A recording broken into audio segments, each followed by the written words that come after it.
Le dialogue, le meeting government-private sector présidé par le Premier ministre Quarterly, pour nous, est un signe extrêmement fort que nous sommes capables d'amener une coordination.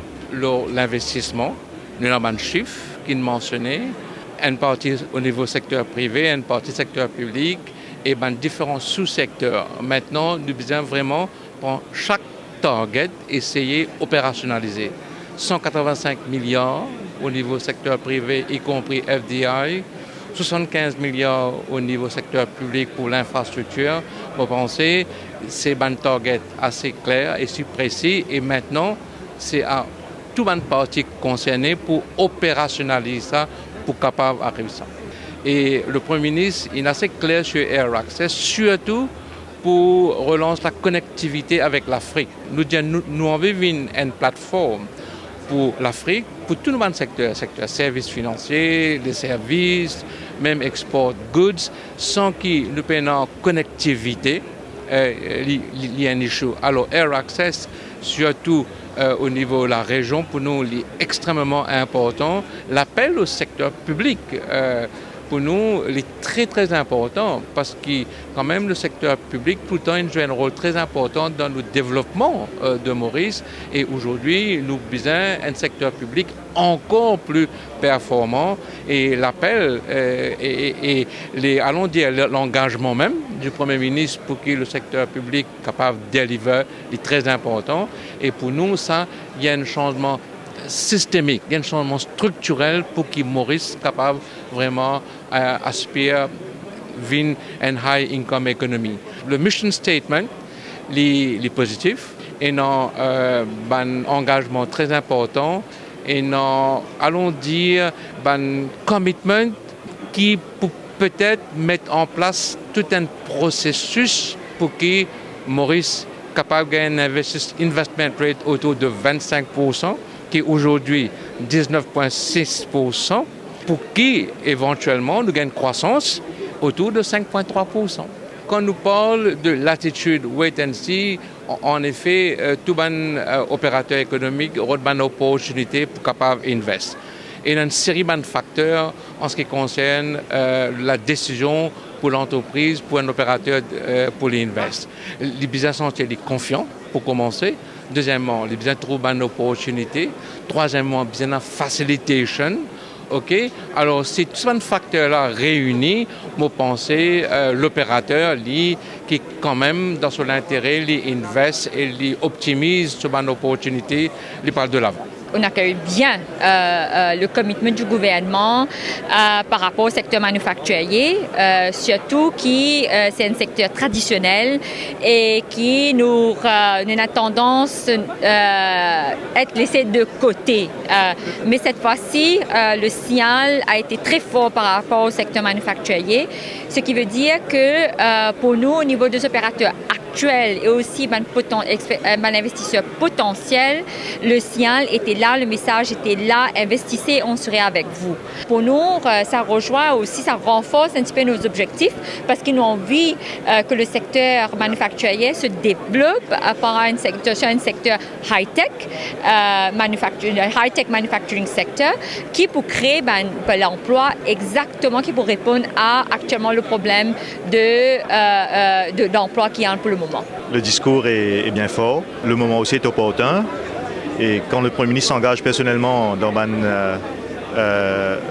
sa vision de 2030, avec l'énergie qu'il nous connaît, et il s'engage aussi, et il donne des détails, les différentes potentialités qu'il nous pas pu exploiter pour l'instant et qui nous a fait grandir au niveau de tous les secteurs de l'économie, et qui en plus de ça, les pays annoncent également comment ils peuvent mettre en place une structure de dialogue public-privé, et les restituer toute une responsabilité de tous les acteurs économiques et sociaux du pays.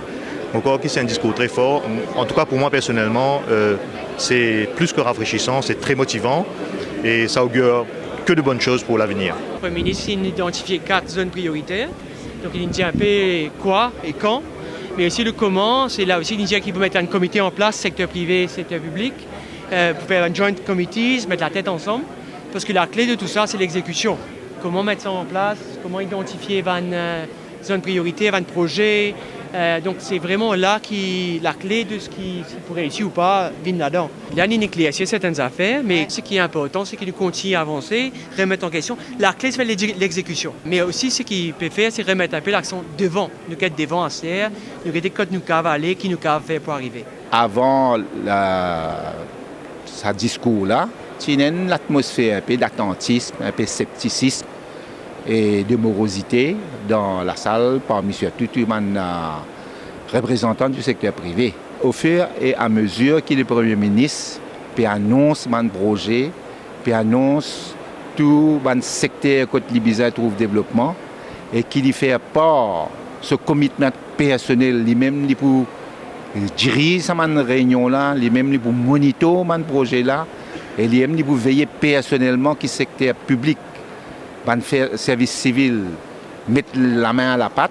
Comment il annonce toutes ces mesures-là, il trouve une lueur d'espoir dans la salle et il brillé et tout le monde peut sentir sa confiance qui tient en 82-83 là et qui sont pour bien remettre au travail. Le Premier ministre donne le départ, mais c'est à qui il attrape souvent le cravassé pour arriver dans le but. Parce que si on rate ce départ-là, ben, où est-ce pour perdre, il rate les courses ou pour finir. Vous faites un appel le Premier ministre pour sauver le pays. Il peut préciser comment un Maharaja l'a réduit. Il peut reposer, il peut dans le confort. Zone tiers, il a réduit, zone tiers, il vient travail, il fait un miracle politique. Et lui-même, Premier ministre, en personne, il dit, il peut veiller que tout qui se commence bien. Commencer par le secteur civil et le secteur public.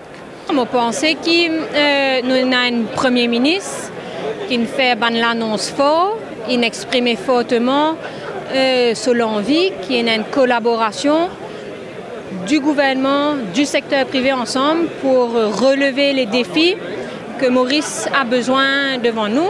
Et oui, nous accueillons vraiment fortement ce message qui était un message convaincant et passionné.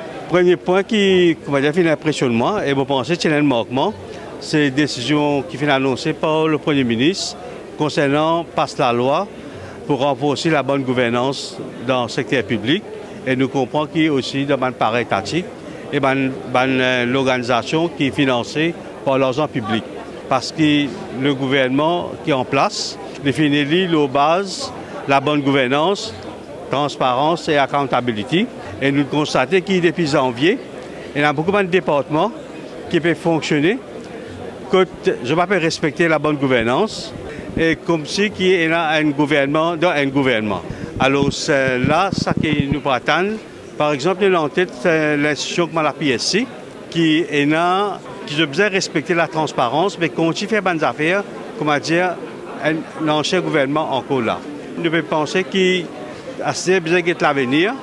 Après l'annonce qui est faite par le Premier ministre, tous les ministres et tous les political advisors ont besoin de joindre pour définir une vision au niveau de notre ministère et par la suite, les fonctionnaires pour assister pour définir un objectif pour implémenter la vision que le gouvernement a énoncée.